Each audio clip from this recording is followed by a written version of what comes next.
What's happening around the world and what's happening here at home. A very good evening to and welcome to Primetime News. I'm Sandro Ferdinando. Let's take a look at your headlines for tonight. News First Headlines. Main sponsor. Durden's Hospital, dedicated to you.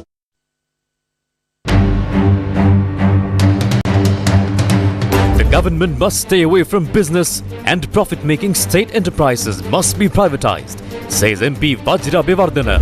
Import restrictions on more than 300 goods relaxed. The expected tax income cannot be earned with import restrictions, says Sri Lanka Customs. If politicians who were divided for 75 years can unite, can't the people of the country unite? A question from the People's Struggle Movement. Sirasa TV celebrates 25 years of excellence. Colombia plane crash. 4 children found alive in Amazon jungle after 40 days. Sri Lankan cricket team leaves the island for the World Cup qualifiers.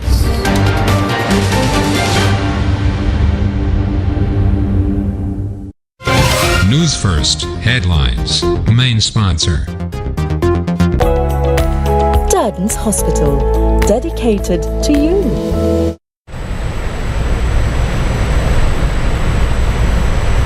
First up in news here at home, United National Party parliamentarian Vajra Abeyewardene says that the government should not engage in business and that profit-making state enterprises should be privatized. He made these remarks against a backdrop where the Sectoral Oversight Committee on National Security of Parliament has said that it will not recommend privatizing Sri Lanka Telecom as matters sensitive to national security could be exposed. The Sectoral Oversight Committee on National Security of Parliament has said that it will not recommend privatising Sri Lanka Telecom as matters sensitive to national security could be exposed. The report prepared by the Sectoral Oversight Committee on National Security on the impact the privatisation of the state-owned 49.5% stake of Sri Lanka Telecom would have on the national security was presented to Parliament on Friday, and it contained 20 key points. There will be high risk of information of important subscribers of diplomatic missions, high-level public sector, private sector corporates, businesses, defence services, etc. getting leaked out or snooped out. If privatised, the government will lose control for call-mongering, and snoop data as tools used for such monitoring are hidden from usual operation and maintenance. The call detail records of VVIPs and security agencies as well as browsing data can be easily extracted from and passed to the wrong hands. Fraudulent acts in telecom industry such as misusing routers, call bypass, call hijacking, etc. could lead to a loss of considerable amount of revenue to the state. The above are some of the key points in the document. In addition, the report notes that if privatized and if the purchaser controlling the shares in SLT does not agree to comply with the Computer Crime Act, Electronic Transaction Act, Right to Information Act, Banking Act, Telecommunication Act and Intellectual Property Act, the national security will be affected. The President's Media Division in a statement said that while acknowledging the factual content of the report, the government believes that it lacks a logical or scientific data analysis pertaining to the subject matter. According to the statement, to address this deficiency, it is necessary to examine the operation and regulation of information and communication technology service providers in Sri Lanka, analyze financial data related to the sector, understand Sri Lanka's national ambitions in this field, assess the available capital capacity, and conduct a comprehensive study of global trends. It stated that the government has confirmed that the policy decision taken by the government will not affect national security as indicated in this report. State Minister of Finance Ranjit Siambalapitiya says the decision of the Parliament Sectoral Oversight Committee on National Security is problematic. The restructuring of state enterprises is a decision that was made in principle by the government. This was even approved in the previous budget by Parliament. However, Telecom's majority shares were open to the public decades ago. If we leave Telecom aside and take the primary organizations alongside Telecom, even if they are 100% private, but there has been no risk to national security, we have a question as to what is really trying to be conveyed here. The Samagi Jana Balawegya says, disregarding the recommendations of the Sectoral Oversight Committee on National Security is a serious mistake. The government statement on Sarath Veerasekara's report is contradictory. We said that the government is acting against the advice of a parliamentary working committee as a major fault. It is alright if a decision is taken promptly on loss-making government enterprises, but we cannot agree with prompt decisions being taken on profit-making state enterprises.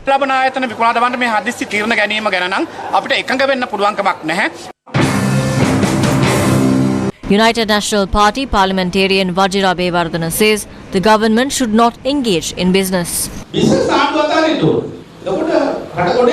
The government should let go of the business. That is when the country will rise again and the people will enjoy luxuries. You should be engaging in businesses and we should be moderating such activities. Both profit-making and loss-making institutions must be changed. Otherwise there will be no future for your children.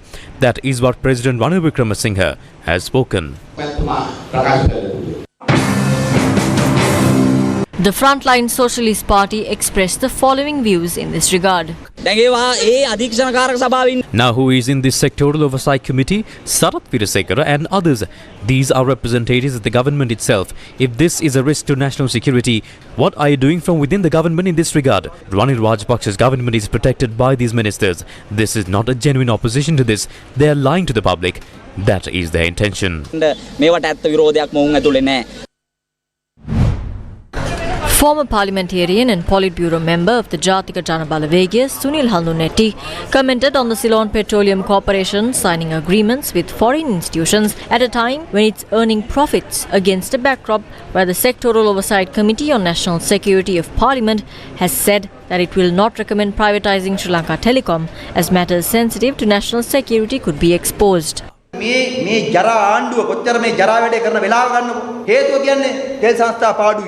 at what this shameful government is doing. They say that the CPC is incurring losses.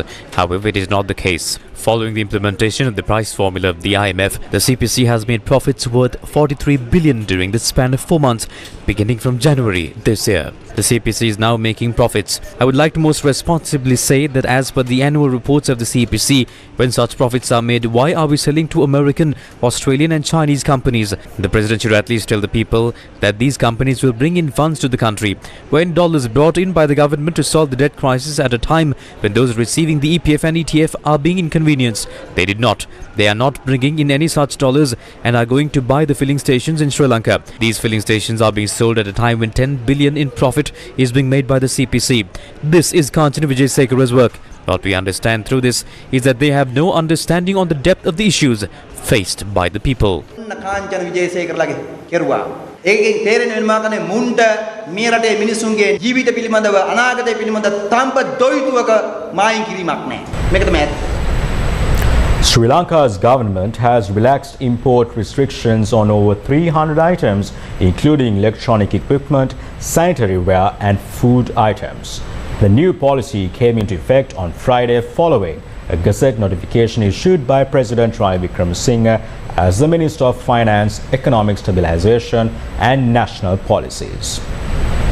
Sri Lanka's government has relaxed import restrictions on multiple items, including fish fillet and other fish meat, yogurt, buttermilk, curdled milk and cream, waters, including mineral waters and aerated waters, containing added sugar or other sweetening matter or flavored and other non-alcoholic beverages, as well as cocoa. Moreover, baths, shower baths, sinks, wash basins, bidets, lavatory pans, seats and covers, flushing cisterns and similar sanitary ware of plastics, as well as plywood, veneered panels and similar laminated wood, aluminium plates, sheets and strips of a thickness exceeding 0.2 millimeters and aluminium structures have been included in the list.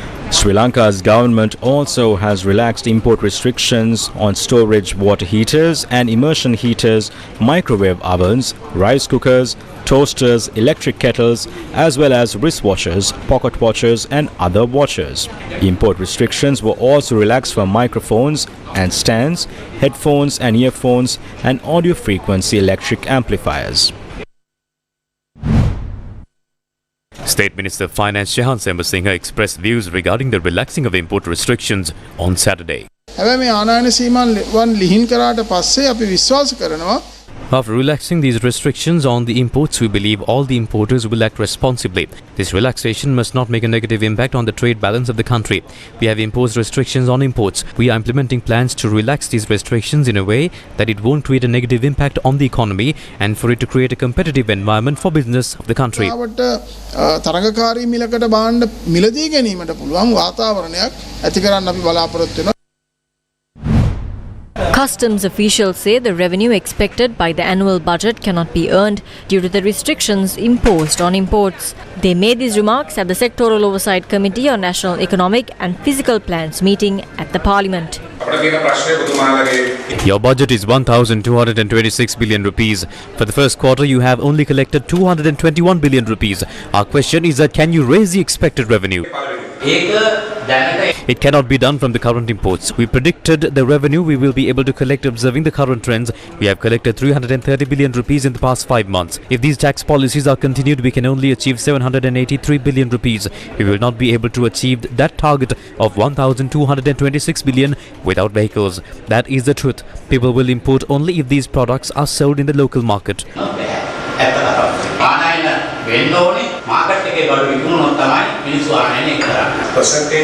As a percentage, how much have the imports declined as a result of banning vehicle imports?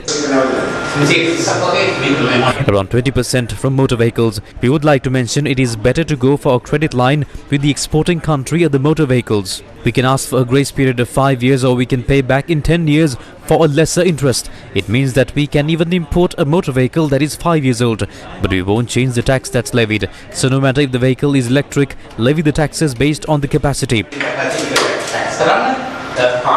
The government will decide that. On all the occasions we have convened the respective organizations to these committees. We notice that the law is constituted not the way how the country wants it to be, but how the corrupted politicians want it to be.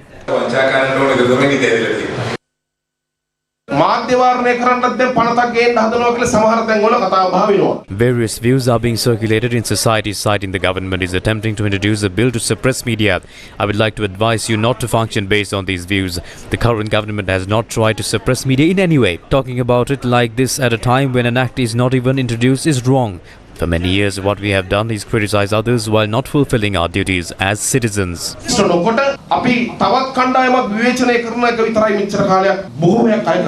It seems SLPP parliamentarian Kapila Nuwanathu Korala has not read the Broadcasting Regulatory Commission Act. If the government is not trying to suppress the media as the MP said, why are sudden legislations brought when there are already existing institutions for the media? According to the proposed Broadcasting Regulatory Commission Act, licenses of media institutions that do not function as per the Commission can be cancelled.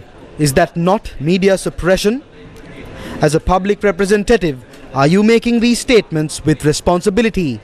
For many years, we have seen governments and ministers come and go. This proposed legislation is not suppressing the media.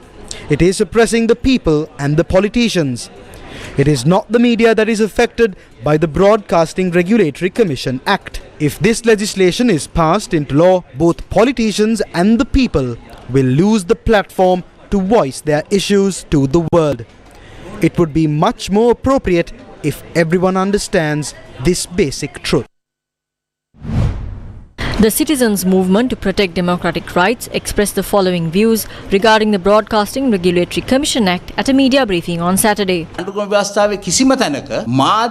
Constitution does not include any article awarding the government the authority to regulate the media.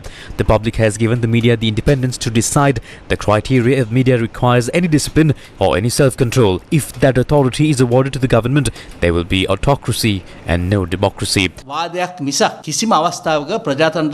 Corrupted politicians like Ranil Wickremesinghe and Vijayadasa Rajapaksa are not given the authority to suppress the media, the people, and the people struggle the way they want. As the president of this country, Ranil Wickremesinghe cannot do that. Parliamentarians must condemn these suppressive bills at the initial stage for the betterment of the people of this country.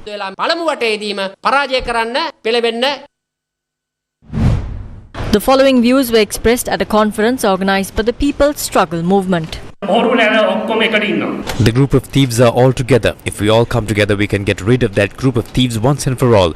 Because if they can come together after being separated for 74 years without shame, why can't we come together for our country, for our children and for our youth? Only if everyone becomes conscious, the next election would not be sold for 5,000 rupees.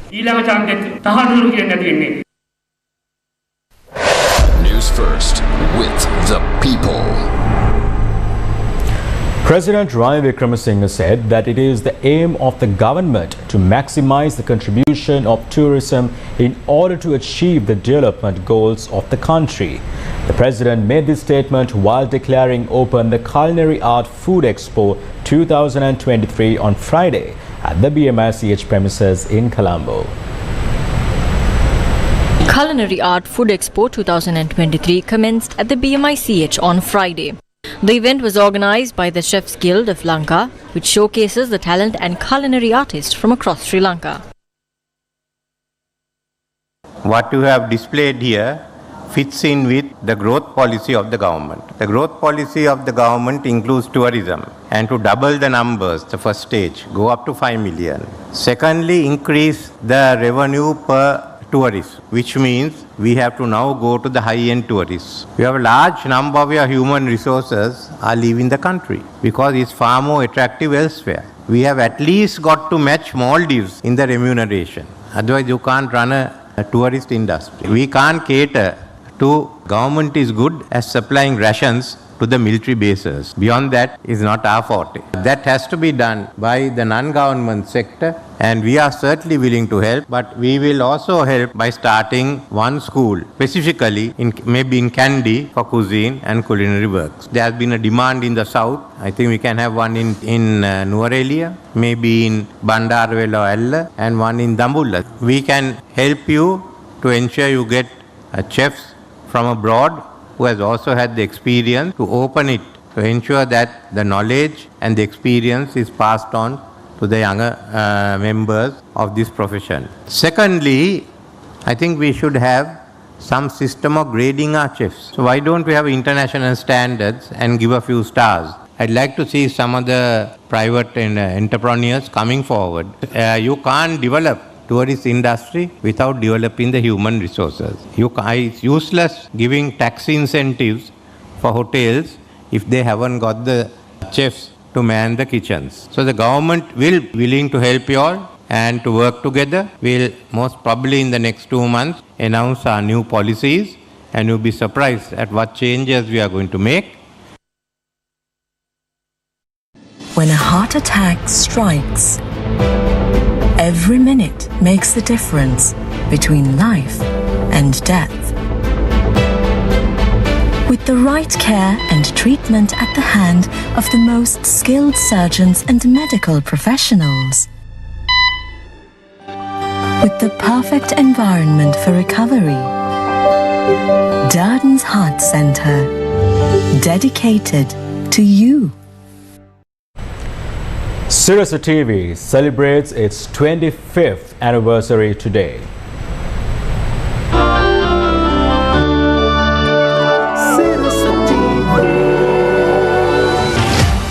10th of June 1998 was a special day for the news and entertainment industry in Sri Lanka.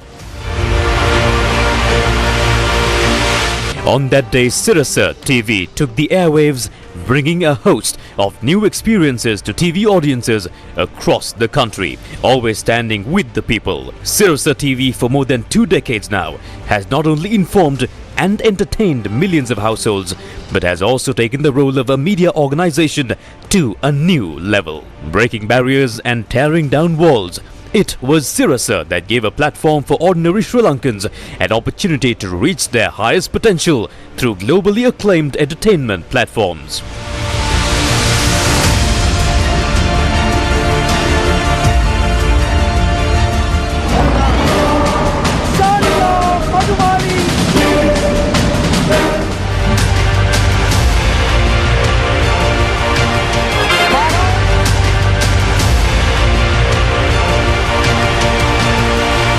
Investing in global franchises, Sirasa is proud to be associated with The Voice, Who Wants to Be a Millionaire, and Money Drop, taking Sri Lankan entertainment international.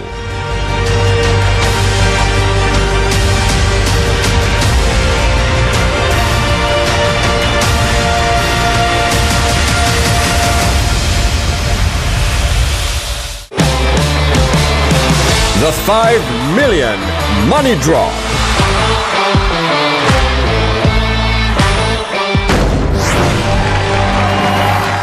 Stein Studios, one of the largest entertainment complexes in South Asia, is the center for content creation for Sirasa TV.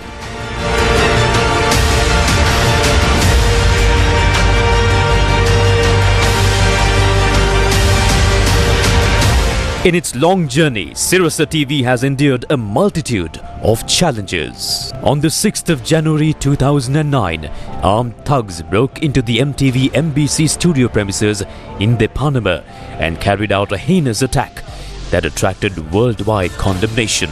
But what happened next?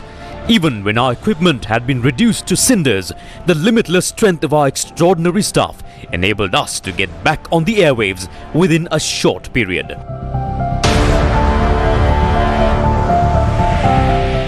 Various factions attempted to hinder Sirasa TV throughout its 25-year journey. Yet, those attempts were proven futile. There is a reason for this. Sirasa TV always stood by the people and for the truth. Is there anyone more powerful than the people and the truth?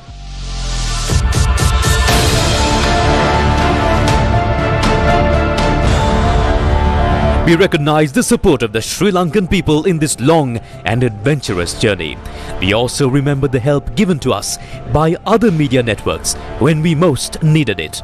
Thank you for standing with us. For decades, when Sri Lanka was hit by natural disasters such as tsunami, floods, droughts and landslides, Sirasa TV always stood by the people. Sirasa was close to the people.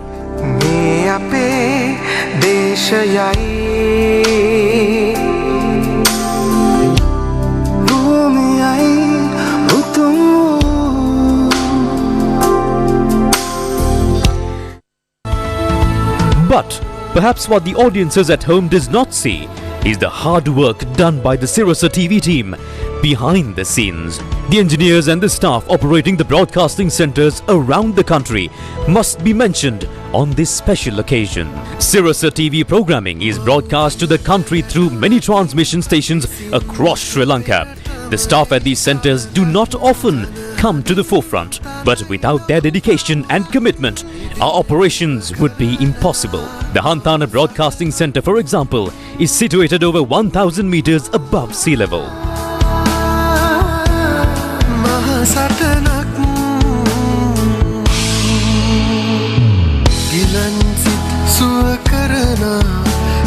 These are a few among many who face these enormous challenges to make sure that the broadcast is uninterrupted. Our engineers and all our staff are proud citizens of this beautiful nation, and they all understand their responsibility towards you, our audience. Today is not just a celebration of an anniversary of a television station, but a celebration for the people. If Sirasa has existed for 25 years, it is a celebration of the people, of Sri Lanka's commitment to the truth, trust in professionalism, and a relentless belief in a better tomorrow. Today, Sirasa TV celebrates its 25th anniversary with you, the people.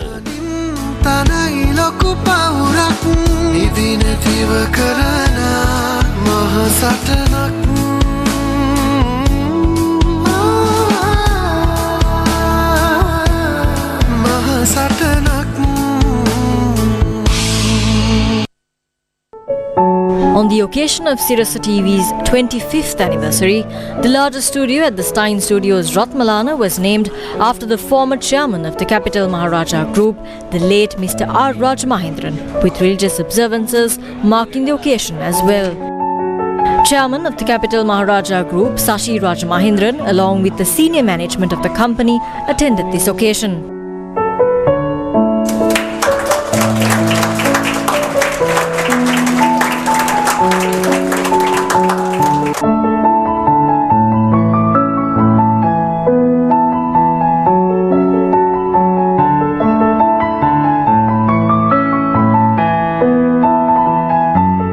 Chairman of the Capital Maharaja Group, Sashi Raj Mahindran, expressed his views as well. Way back in 1962, when the founders were laying that block, the foundation stone here, I don't think, I wonder if they envisaged right now I would be standing here in the most technologically advanced studio in the country. We are sitting here in, I would say, the cradle of creativity. The future of media doesn't lie in TV, radio, or digital, but it's production, content. Everything else is just a means to transmit it. But we invested in this a long time ago, knowing that our most valuable asset is intellectual property and the content we produce. For me, it was quite moving. I have to say, this decision to name the block the RR Studio. And I know my father would have been very much against this, but I think this tradition keeps going on here. And as I was trying to tell you, we definitely were in media long before we even realized it. Group Director, CEO of the Capital Maharaja Group, Sunil Kanodia, also spoke at the event. Going by the preachings that he has given, let us rededicate ourselves in the larger interest of our people. Today is also the day that we are celebrating 25 years of existence of one of his creation, Sirasa TV, which has also given us wonderful moments, many memories. And I join all of you to move forward and look forward to have many more such memories to be created by RR Studio and Sirasa TV together. Group Director of the Capital Maharaja Group, Shivan Daniel, expressed the following views. Everywhere you go in Sri Lanka, there's not a person who doesn't hold Mr. Raj Mahindran's commitment, leadership close in their hearts. And I think that makes today so much more special. The fact, as the chairman said, that his vision planted in this very location so many decades ago has today borne so much fruit, has created so many superstars, has created so many leaders, that it's pretty clear that Mr. Raj Mahindran is a leader who doesn't create followers, but is a leader who creates leaders. And that is special. Ladies and gentlemen, as we remember and as we follow the leadership of Mr. Raj Mahindran, it is also important for the staff and the team members of MTV to remember that what Mr. Raj Mahindran has left us is not only a company, but has left us a country. Accordingly, the largest studio at Stein Studios Ratmalana will be named Studio RR from Saturday.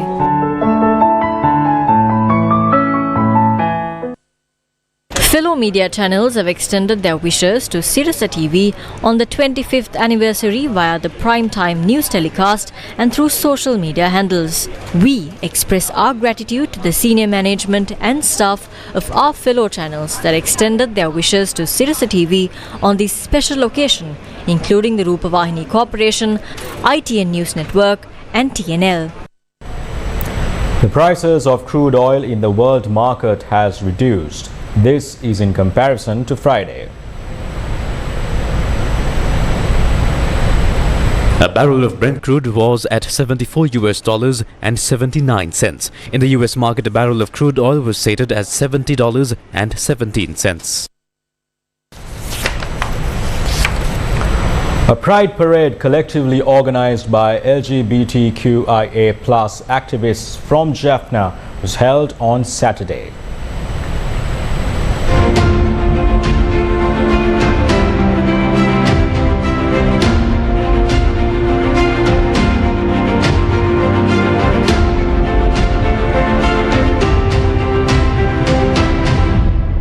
The Pride Parade, collectively organized by the LGBTQIA+ activists from Jaffna, was held on Saturday. The parade, which began from the Jaffna bus stand, is happening for the second consecutive time. எங்களுடைய உரிமைகளை கோரி நாங்கள் இந்த bright month celebrate பண்றோம். இன்னைக்குரிய இந்த போராட்டம் வந்து எங்களுடைய உரிமைக்கான போராட்டமாக காணப்படுது. மக்களால் உங்களால் முடிஞ்ச ஒரே ஒரு விஷயம், அவங்கள வந்து தள்ளி வைக்காம உங்களோட ஒரு சொந்தமாக எடுத்துக்கிட்டிங்கன்னா அது பெரிய ஒரு பிளஸிங் நீங்கள் கொடுக்குற மாதிரி இருக்கும். அவங்க வந்து தேடுறது ஒரே ஒரு விஷயம் வந்து பாசத்தை மட்டும்தான், வேறு எதையுமே இல்லை. இதில் நோக்கம் எல்லாருமே மனிதர்களை மனிதர்களாக மதிக்கப்பட வேண்டும். இலங்கையில் தற்போது எல்ஜிபிடி சமூகங்களுக்கு எதிராக இருக்கிற சட்டத்திட்டங்கள் நீக்கிறதுக்கான நடவடிக்கைகள் எடுக்கப்பட்டிருக்கு. இந்த சட்டத்திட்டங்கள் நீக்கினா எங்களோட சமூகங்களுக்கு ஒரு சுதந்திரமான காற்றை சுவாசிக்கிறதுக்கு ஒரு உதவியாக இருக்கும். The Pride Parade was organized to highlight discriminations against LGBTQIA+ based based on gender and sexuality and to create social acceptance for LGBTQIA+ rights. Tomorrow is a special day for the people of Sinipura Kantale. Sinipura is an area where the lack of clean drinking water has been a burning issue for years. Government is set to provide a solution to this issue. More than 135 families reside in the Sinipura village located in the Kantale Divisional Secretariat of the Trincomalee district. This village is also home to the once iconic Kantale sugar factory. 250 students and monks study at the Sinipura Bandaranaike Vidyalaya. Following the door-to-door program last year, Kamadda identified several issues faced by the people in the area. Chief among their worries was a lack of clean drinking water. Many people in the village are suffering from chronic kidney diseases as well.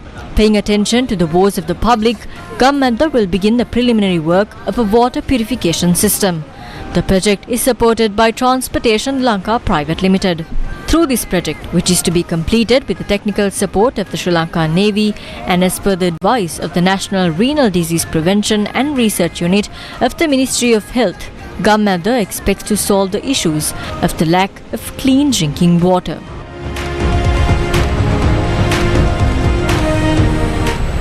The LOLC Devi Savia program that aims to support the education of Sri Lankan children continued in the Badula district for the 43rd day today. Under the LOLC Devi Savia program, school students are gifted exercise books and stationery items, ensuring a brighter future ahead of them. School books and stationery items were distributed among students of the Lemastota, Kalipanavela and Kotabakma schools in Badulla. Students from the Nayabadda, Lienagahavela and Gayatri schools were also distributed school books and stationery items under the Devi Savia initiative today. Meanwhile, the LOLC Devi Savia team also distributed school equipment and exercise books to the students of Ilukpalassa Vidyalaya, Koskama Vidyalaya, Baduladena Vidyalaya and Moraketia Vidyalaya. The LOLC Devi Savia program will continue to ensure a better future for all school children in Sri Lanka. On Friday, the LOLC Devi Savia program was carried out centering the Badulla education zone of the Badulla district. Exercise books and school equipment were distributed to the students of the Perehettiya Primary School, Mahatanna Primary School and the Bethalava Primary School at the Badulla Education Zonal Office on Friday morning.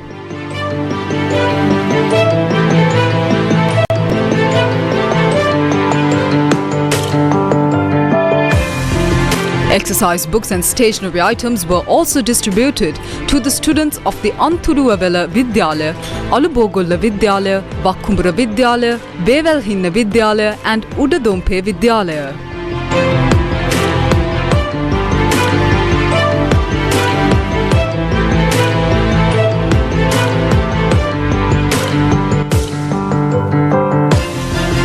Meanwhile, school books and stationery items were distributed to students of 36 schools at the Badulla and Passara Education Zonal offices on Friday. The LOLC group contributes to this social service program, which is implemented with the support of the Ministry of Education.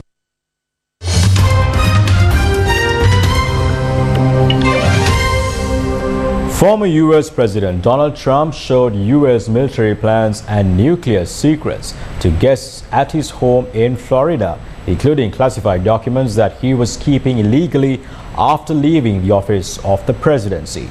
Two of former President Donald Trump's lawyers resigned after he was indicted on Thursday in Florida. Attorneys Jim Trusty and John Rowley said in a statement that they will no longer represent him in the criminal case related to sensitive documents recovered at his house in Florida after Trump left the White House, nor will they represent him on the January 6th investigation.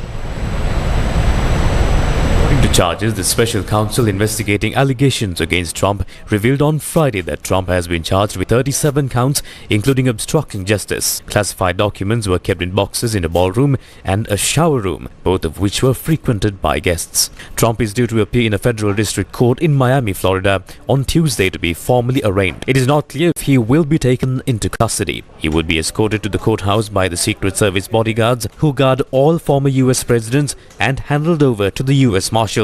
Trump is the first ever U.S. president to be indicted on federal criminal charges. He denies any wrongdoing. Earlier this year, he became the first U.S. president to be indicted by a state when the state of New York indicted him on 34 charges of filing false business accounts for apparently using election campaign funds to pay $130,000 in hush money to an adult movie star that he had been in a relationship with prior to becoming president.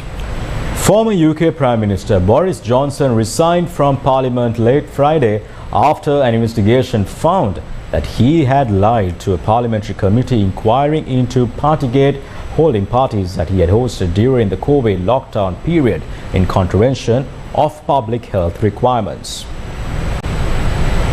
Johnson was given an advance copy of the report by the Parliamentary Privileges Committee that is to be released publicly next week. The committee found that he lied to them during the inquiry and impugned the integrity of the House of Commons. Johnson admitted misleading Parliament, but he said he did not do it on purpose. He accused the committee of a witch hunt against him. Following media revelations, he was accused of hosting several parties at 10 Downing Street, the Prime Minister's official residence, in contravention of COVID lockdown rules. He was then fined by public health authorities for these transgressions. He admitted to hosting the parties but claimed that social distancing rules were followed. Johnson has been an MP from the Tory party and was Prime Minister from 2019 to 2022. He was an MP for Henley from 2001 to 2008 and again from 2015 to 2022 for Uxbridge and South Ruislip.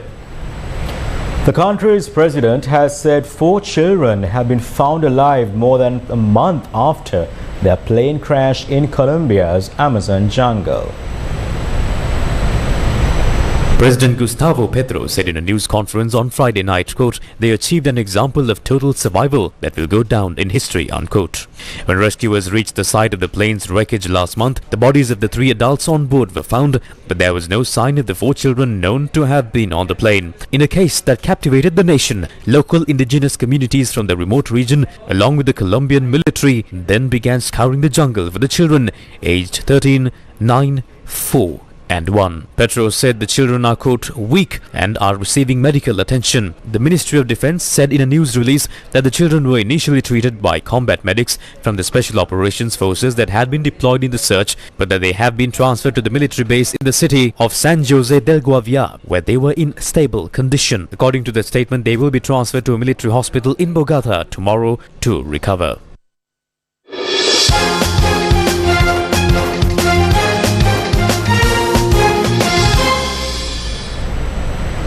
The Sri Lanka cricket team left the island today to take part in the ICC Men's Cricket World Cup qualifier tournament.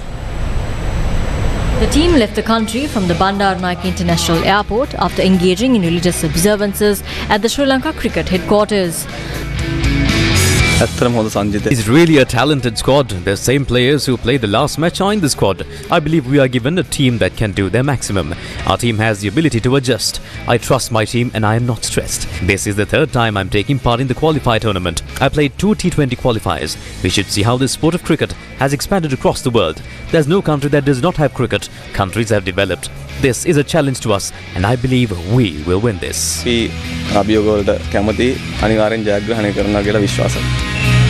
The ICC Men's Cricket World Cup qualifier tournament will be held in Zimbabwe. The Sri Lankan team is followed by a 15-member squad.